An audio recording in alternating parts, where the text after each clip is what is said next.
지난주에 저희는 십자가 고난을 받으신 주님께서 이 땅에서의 모든 우리의 죄와 사망과 권세를 물리치시고 다시 살아나심을 기뻐하는 부활주일 주일이었습니다. 또한 두 분의 정말 구세군 병사로서의 오랜 시간을 축하하는 귀한 자리였습니다. 하나님을 믿고 예수님을 믿고 그리고 교회를 다니는 사람이라면 주님의 십자가에서의 희생이 우리의 죄 때문이고 우리를 구원하시기 위한 사랑과 은혜임을 알고 그것을 조금이라도 보답하기 위해 자신의 삶과 이전과는 다른 모습이 되기 위해 노력한다고 저는 생각합니다. 여러분은 예수 그리스도의 십자가의 도를 믿으십니까? 믿는다면 여러분의 삶이 바뀌셨습니까? 그리고 계속 변화하고 있습니까? 오늘 본문을 보면 십자가의 도는 하나님의 능력이라고 하는데 그렇다면 당연히 우리의 삶이 변화돼야 하지 않을까요? 십자가의 도를 통해 우리가 미련하고 멸망한 자인지 하나의 종교의 틀에 매여 살아가며 십자가를 받아들이고 있는 신앙생활을 하고 있는지 아니면 하나님의 능력으로 내 안에 오신 성령님의 뜻을 쫓고자 내가 영적 싸움을 하고 있는지 우리의 신앙생활을 한번 점검해 보면 좋겠습니다. 십자가의 도란 예수님께서 우리에게 말씀하시려는 십자가의 교훈이라고도 할 수 있습니다. 바울은 고린도 성도들에게 십자가의 말씀 위에 굳게 서서 영적 싸움을 싸우라고 권면하였습니다. 그런데 십자가의 메시지가 전파될 때 두 가지 반응이 나타났습니다. 하나는 십자가의 도를 미련하게 업신여기고 거부하고 배척하는 것이었습니다. 이런 자들은 멸망하는 자들이라고 성경에 써 있습니다.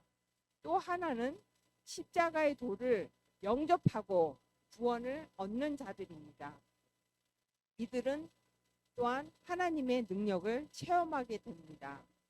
동일한 십자가인데도 십자가에 대한 반응에 따라서 멸망과 구원이 결정이 됩니다. 이것은 어느 시대를 막론하고 항상 두 가지 반응이 있습니다. 그리스도의 십자가를 영접하는 자들에게는 축복과 생명이요 영접하지 않는 자들에게는 저주와 죽음인 것입니다. 그리스도의 십자가로 말미암아 사람들의 운명이 결정이 됩니다. 그리고 자기 지혜와 자기 믿음으로 하나님을 제대로 알지 못하지만 십자가의 메시지를 영접하는 자는 누구든지 구원에 이르게 됩니다.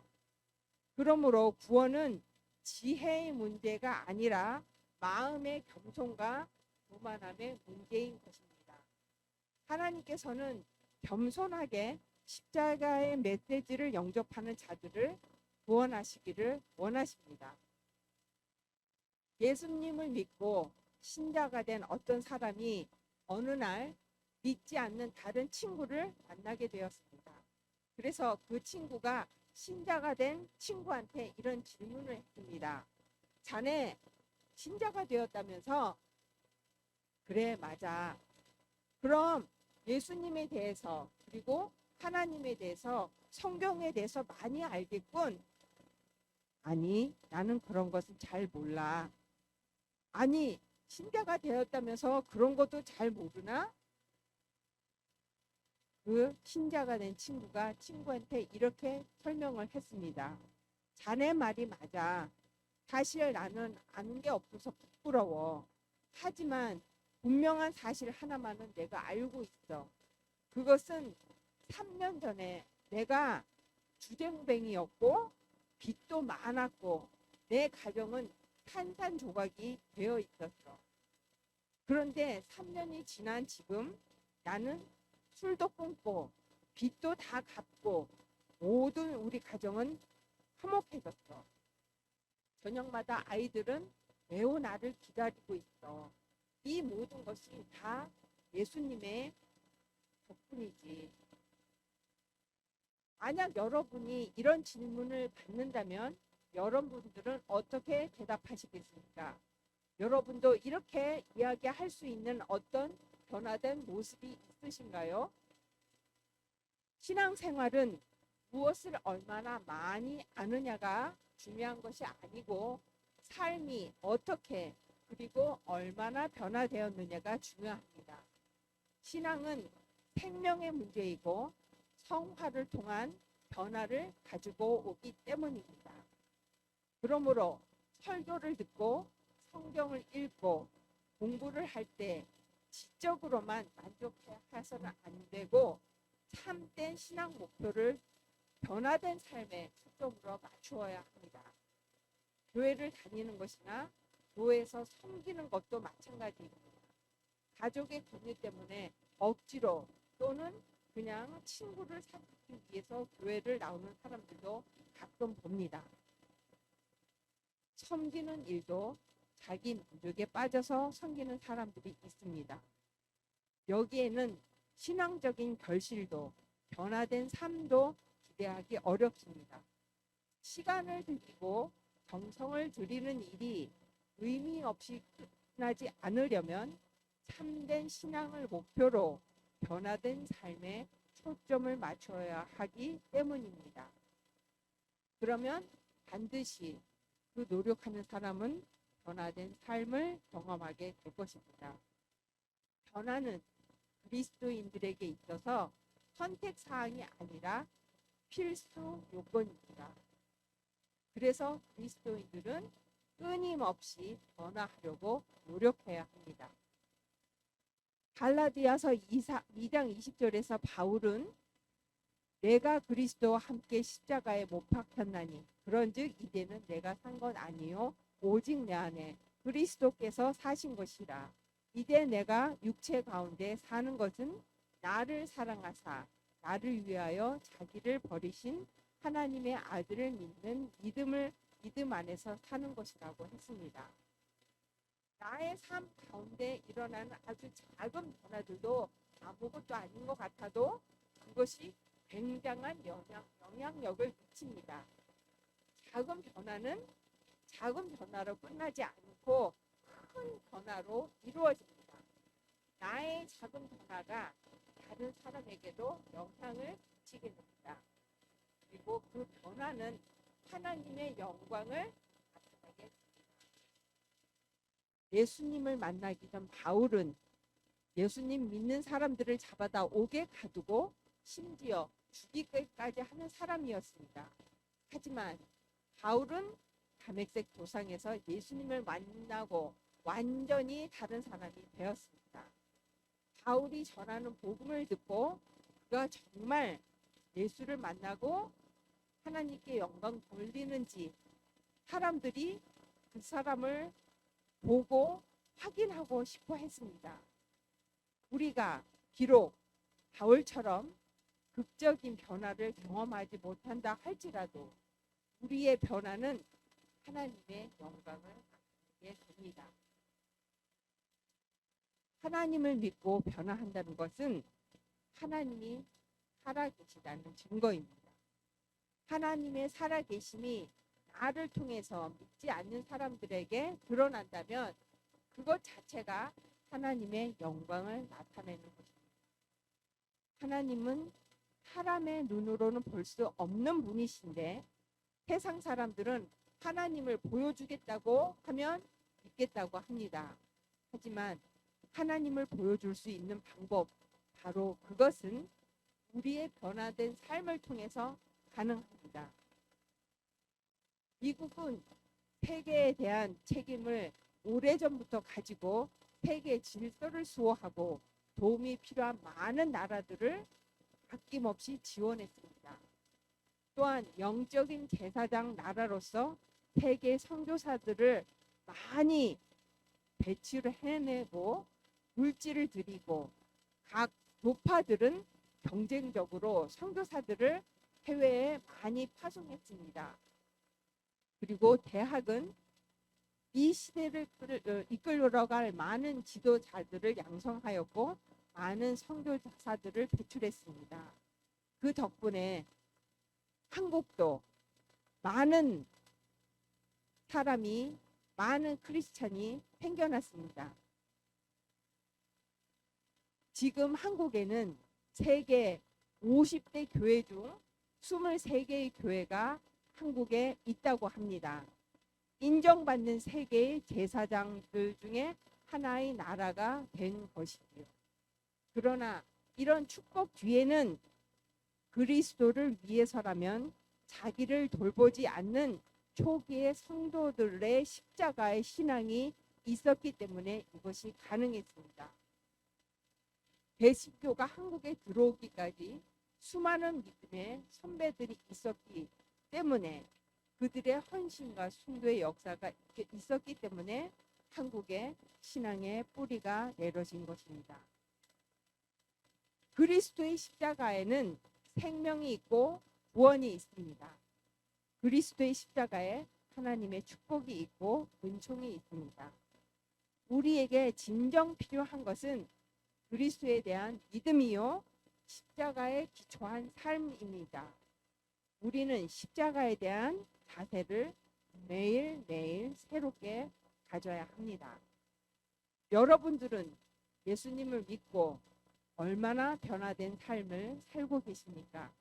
예수를 믿고 신앙생활을 해가는 시간이 점점 길어질수록 여러분의 삶이 점점 예수님을 닮아가고 있습니까? 우리의 삶이 가을과 같은 극적인 변화가 아니더라도 우리는 끊임없이 변화해야 합니다. 이 세상에 변화되지 않아도 되는 사람은 아무도 없습니다. 변화가 완성된 사람도 아무도 없습니다. 우리는 하나님 앞에 설 때까지 예수님을 닮아가기 위해 계속 변화되어야 합니다. 바울은 로마서 12장 2절에 이렇게 말했습니다. 이 세대를 본받지 말고 오직 마음을 새롭게 함으로 변화를 받아 하나님의 선하시고 기뻐하시고 온전한 뜻이 무엇인지 분별하라고 했습니다. 우리가 변화되지 않으면 하나님의 선하시고 기뻐하시고 온전하신 뜻이 무엇인지 분별하지 못한다는 말입니다. 예수를 10년이나 20년 동안 오래 믿거나 또는 부모님으로부터 모태신앙을 가진 사람이라도 십자가의 교훈을 마음에 새기지 못하면 여전히 세상 속에 빠져서 세상적인 가치관을 가지고 살아가고 또한 하나님의 뜻을 분별할 수 없다는 것입니다. 예수를 믿게 된 것으로 만족하고 끝나면 안 됩니다. 계속해서 변화하면서 성장하면서 그리스도를 닮아가야 합니다. 에베소서 4장 13절에 우리가 다 하나님의 아들을 믿는 것과 아는 일에 하나가 되어 온전한 사람을 이루어 그리스도의 장성한 분량이 충만한 데까지 이루어야 된다고 얘기하고 있습니다. 우리는 계속해서 변화하고 성장해야 합니다. 그리스도인에게 어느 적정의 기준이 되는 점수나 적정량은 없습니다. 그렇게 엄청나게 변한 바울도 내가 이미 얻었다 함도 아니요 온전히 이루었다 함도 아니라 오직 내가 그리스도 예수께 잡힌 바 된 그것을 잡으려고 달려가노라. 형제들아 나는 아직 내가 잡은 줄로 여기지 아니하고 오직 한 일 즉 뒤에 있는 것은 잊어버리고 앞에 있는 것을 잡으려고 표대를 향하여 그리스도 예수 안에서 하나님이 위에서 부르신 부름의 상을 위하여 달려가노라고 그렇게 말했고 그렇게 되기를 힘썼습니다. 하나님 앞에 설 때까지 그리고 더 나은 모습이 되기 위해 그리고 더 성화되기 위해 우리는 변화돼야 합니다. 마음을 새롭게 하기 위해 늘 말씀을 묵상하고 하나님 앞에 설 때까지 늘 변화되고 성장하기 위해 자신을 뒤돌아봐야 합니다. 이렇게 기독교에서 십자가 교훈을 빼버리면 기독교라 할 수 없습니다. 기독교 신앙을 갖겠다고 하는 것은 나도 십자가를 지겠다고 하는 것입니다. 하나님께서는 이미 각 사람에게 맞는 적당한 십자가를 정해두고 계십니다. 이미 져야 될 십자가가 정해져 있고 우리를 위해 누가 대신 져줄 수도 없습니다. 십자가는 고난을 통한 나의 변화라는 이 말은 말 안 해도 다 누구나 아는 사실이고, 이것을 아는 사단은 교회에서 그리고 성도들에게 고난의 십자가를 끌어내리려고 하고 있습니다. 그리하여 교회를 그저 평안하고 부담되지 않고 안일하고 재미있게 놀며 사교하기 좋은 곳, 사회 문화 공간 비슷하게 만들어서 사람들이 북적거리게 하는 작전을 구사하고 있습니다. 이제 사람들은 교회를 바라보며 십자가의 고난을 더 이상 생각하지 않습니다. 십자가의 고난은 그리스도인의 상징입니다. 십자가를 진다는 것은 세상에서 고난받을 각오, 희생할 각오를 해야 한다는 뜻입니다. 하지만 십자가의 고난은 예수님께 함께 하는 고난이기에 생각만큼 힘들지 않습니다. 세상이 주지 못하는 평안함과 만족함이 그 속에 있습니다. 부활의 예수님을 생각하며 우리는 이제껏 벗어놓고 까맣게 잊고 있던 나의 십자가를 찾아서 등에 매야 합니다. 잃어버린 십자가를 되찾아야 합니다. 천국으로 건너가기 위해서는 자기 십자가로 다리를 놓아야 합니다. 어떤 일 앞에서 주님은 두 제자에게 무게가 각각 같은 두 개의 십자가를 하나씩 건네주면서 이것을 가지고 저 길 끝까지 오라고 지시를 하셨습니다. 그리고 예수님은 바로 사라지셨습니다.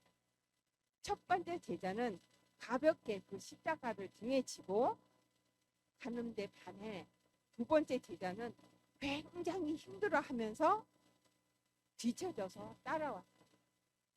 십자가를 짊어진 지 하루 만에 첫 번째 제자는 길 끝에 도착하여 그 십자가를 예수님께 넘겨주면서 말했습니다. 예수님, 제가 십자가를 끌고 왔습니다. 주님은 첫 번째 제자에게 등을 가볍게 두드려 주시면서 말씀하셨습니다. 잘했다, 아들아. 두 번째 제자는 이튿날이 되어서야 겨우 그 길 끝에 도착했습니다. 도착한 제자는 십자가를 주님 발밑에 내동댕이 치면서 불만을 하기 시작했습니다. 주님, 이런 법이 어디 있습니까? 다른 제자한테 준 것보다 저한테 훨씬 무거운 십자가를 주셨잖아요.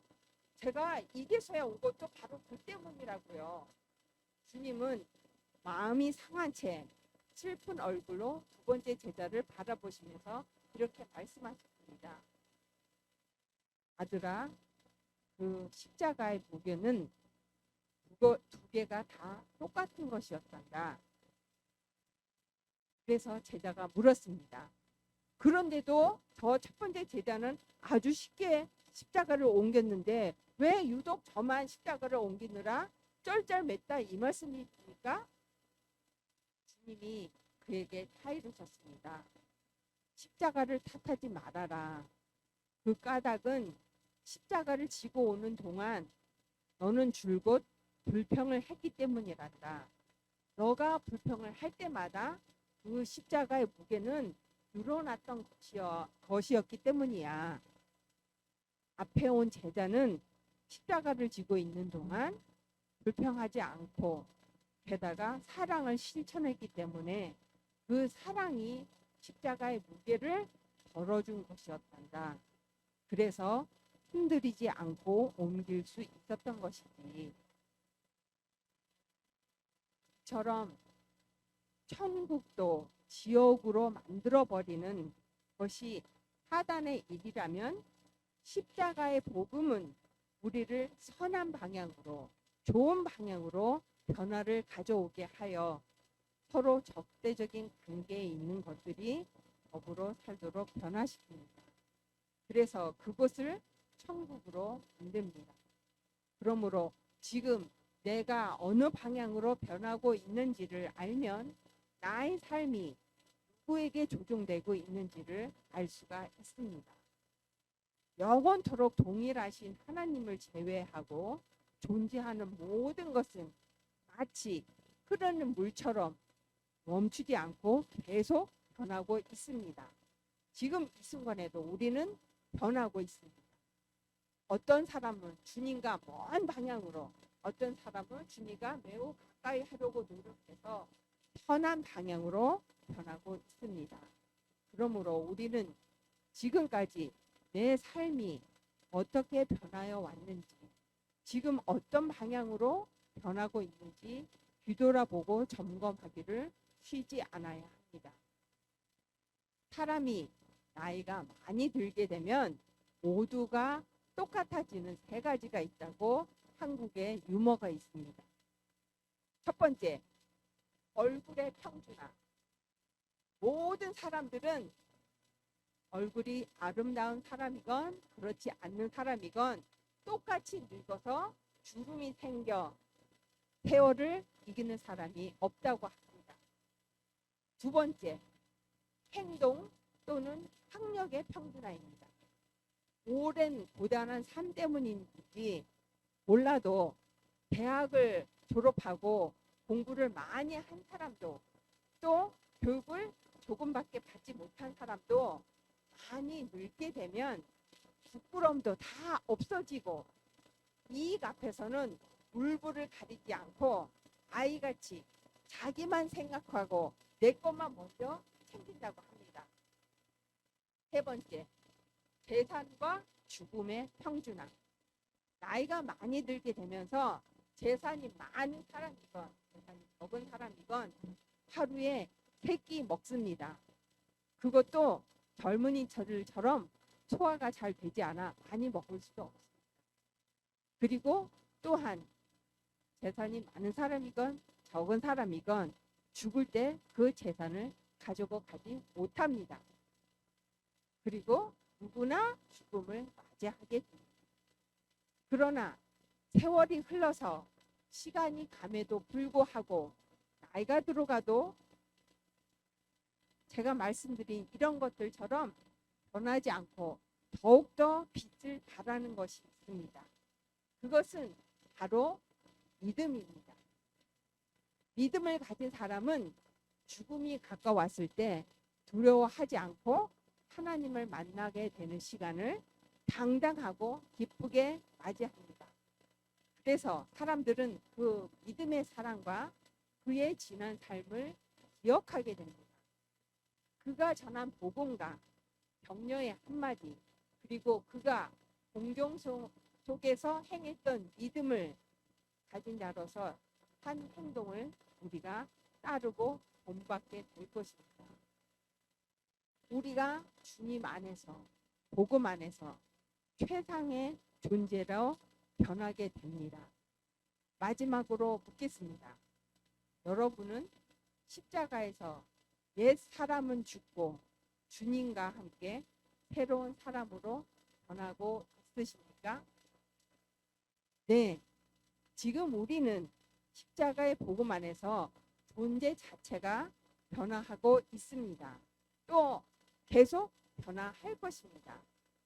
그리고 모양과 맛과 향에 있어서 매우 다양하고 멋진 최상의 존재로 변하고 있습니다. 그리고 계속해서 우리 아름답게 변화된 삶을 통해서 하나님께 기쁨이 되고 모든 선한 일에 풍성한 열매를 맺는 삶이 되기를 주 예수 그리스도 이름으로 축원드립니다.